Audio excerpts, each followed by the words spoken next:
Hello and welcome back again. I hope everyone's doing well. Well, we're approaching getting real close to 2024. Just around the corner from some of us. But I'm back with the video. Excuse me. I'm getting all tongue twisted here. This video is my CD finds. One of them is not really a CD find. One was a Christmas gift given to me by my sweet daughter for Christmas, but some of the other ones are ones that I picked up here and there, a thrift store, or one of them I got off of Amazon.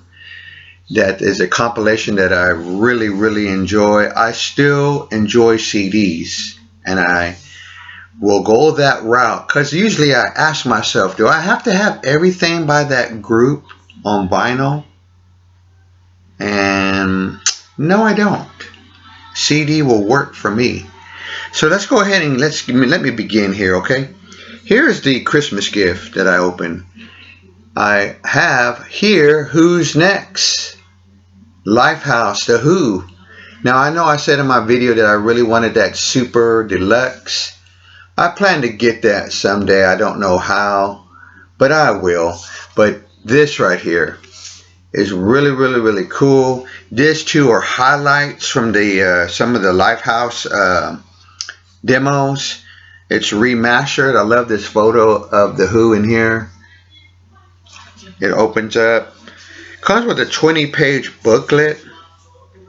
And let me see if I can find that real quick. And yes, it's all a go. Here is the booklet.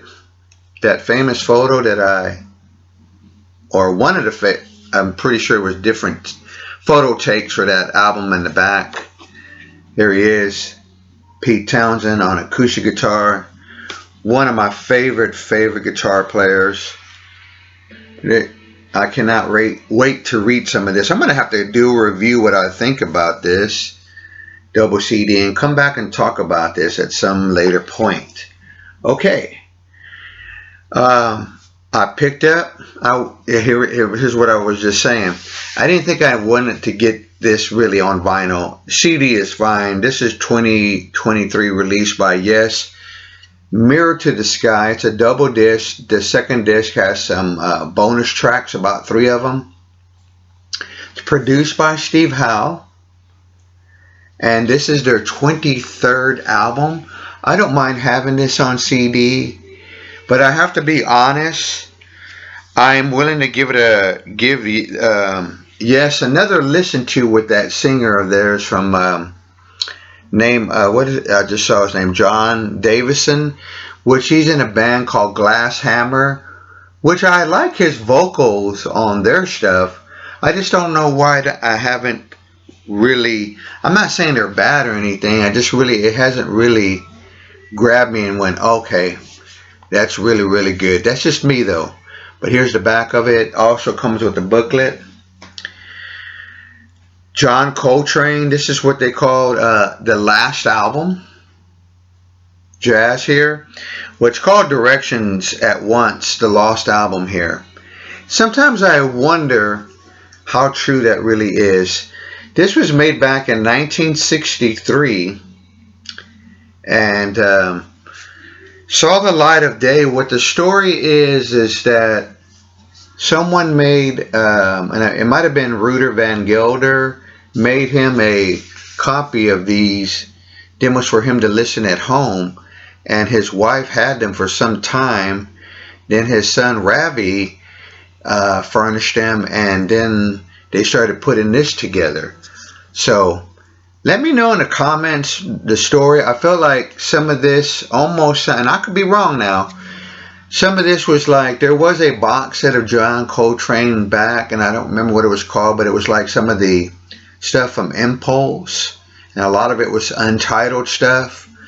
But I could be really all wrong, and this would really be a lost album. It's a double CD. I haven't got a chance to listen to it yet, so I do plan. I thought it was interesting that around 65, he made an album called Sunship, I personally love Sunship. I don't have it, but I plan to get it on CD. Again, I don't need to think I need to have that on vinyl. I'll be cool with the CD. I have a lot of John Coltrane CDs that I just love. But that album, that was the album, and then like a couple of years later, he passed away. So just an interesting period towards the end of Coltrane's career and all these albums that came out and released on the Impulse label. Okay, Matthew Street talked about this, and Stephen Sneed talked about being behind the making of this. I went and bought a copy, double CD, to compilation of Hands and Hearts, music for the tsunami disaster fund. I listened to disc 1 so far. I haven't made over to disc 2, but disc 1 was so, I really liked every song I heard on here. The ones that really stand out for me, and it introduced me into some new bands I've never heard of, which you can discover if you go watch the CD Junkies channel. Stephen Sneed, I really recommend it. He has a great channel, talks about bands I've never heard of. Then that increases the want list, and then Mrs. Prog Hat slaps her skull a little bit and says, "Oh no, here we go." But anyway, Paul Collins from The Beat, All Over the World I love that. Eddie Spaghetti, Sleepy Vampire, that is a favorite now with me. The Red Elvises, if I said that right, Ticket to Japan, The Dotted Line, She is Light, love that. But let me get to the track that really, another one that I really did like a lot, and that was Dog Trumpet. The song was called Stuck in Time. If their albums are like that song with that nice trumpet or horn playing and good harmony and vocals, I am sold. I am now going to add some of their music to my collection. Dog Trumpet. Go and listen to some of these artists. This is very good so far. Disc 1, and I'm sure Disc 2 is just going to be as great as Disc 1. Just kind of showed the insights in here. Like executive producer, the legend himself, Stephen Sneed. Disc 2, I like it when it's like this, where you could just flip it over on these double discs. I don't know what they do somehow where you got to come up with an extra skeleton key to get out disc 2 and disc 3. That's too much. Okay, another pickup. I got this used. Joni Mitchell, Turbulent, Indigo. I didn't really listen to a lot of her stuff in the 90s. So yeah, this was a blind buy, but a good one. I like this record. And this was her 15th album, released in 1994. Even won her a Grammy that year for it. And it got a lot of great praise. I like it. I think it's essential to have this album. A lot of it is just Joni with her acoustic, her great lyrics, her vocal delivery. The album is good from beginning to end. I really enjoyed every song. I played it quite a bit when I put it on the CD boombox there that I have. But yes, Turbulent, Indigo. I am going to go check out some of these other albums she put around at this time, because if they're like this, I'm sold. They're good stuff. Okay, then I picked up for a couple of bucks at a thrift store the Essential. And I love these Essentials that are put out by Columbia of their artists. I picked up Simon and Garfunkel, and I made sure both discs were in there. Sorry about the glare from my light. You know how you wander off and then you only have one disc, but this one had both of them. Lots of great, I mean, my all-time favorite song by Simon and Garfunkel has to be The Boxer. I just simply love that song. I love their album Bookends. This has Bookends theme on here. This also has My Little Town, At the Zoo, A Hazy Shade of Winter, which is great. Great singer-songwriters right here. I love having it. I do also have some of their records in the collection, But I'm glad I picked that up for a couple of bucks. Alright, I'm getting down to my last couple of CD finds. I didn't really think I was going to make this video so long, but The Outfield. Yes. This is Voices of Babylon. This has a tune called The Night Ain't Over. This is pop rock. Their third album from 1989. I found it for $1. I was a little disappointed, not in the music on this album, because I thought this was the album that had a song called John Lennon. No, it's on the album after this called Diamond Days, so I ain't going to be looking for that. I didn't realize that they went up and made some more albums later on. I'm curious to hear those. I noticed too in their discography they made a Live in Brazil album as well too.